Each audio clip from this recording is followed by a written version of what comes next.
ಮೌನದಲ್ಲಿ ನಿಯಮಿತವಾಗಿ ಕುಳಿತುಕೊಳ್ಳುತ್ತಾ ಮನಸ್ಸನ್ನು ಅಂತರ್ಮುಖವಾಗಿ ತಿರುಗಿಸುವ ಸಾಧನೆಯೇ ಮೌನೀಕರಣ.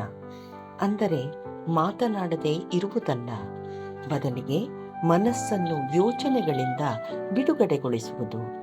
ಮನಸ್ಸನ್ನು ಬಲವಂತವಾಗಿ ನಿಲ್ಲಿಸಲು ಆಗುವುದಿಲ್ಲ, ಬದಲಿಗೆ ಅದನ್ನು ನಿಧಾನವಾಗಿ ತಾನಾಗಿಯೇ ನಿಶ್ಚಲತೆಯ ಕಡೆಗೆ ಕರೆದೊಯ್ಯಬೇಕು. ನದಿ ತಾನಾಗಿ ಸಮುದ್ರ ಸೇರುವಂತೆ ಸತತವಾಗಿ ಮೌನೀಕರಣ ಅಭ್ಯಾಸ ಮಾಡುತ್ತಾ ಹೋದಂತೆ ಮನಸ್ಸು ಸಹಜವಾಗಿಯೇ ಮೌನವಾಗುತ್ತದೆ. ಏಕಾಂತವಾಗಿ ಪ್ರಶಾಂತವಾದ ಸ್ಥಳದಲ್ಲಿ ಅಭ್ಯಾಸ ಮಾಡಿದಾಗ ಈ ಅನುಭವ ಇನ್ನಷ್ಟು ಗಾಢವಾಗುತ್ತದೆ.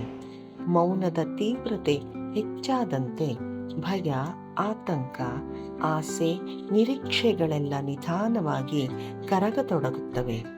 ಮನಸ್ಸು ಹಗುರವಾಗುತ್ತದೆ, ಜೀವನ ನಿರಾಳವಾಗುತ್ತದೆ.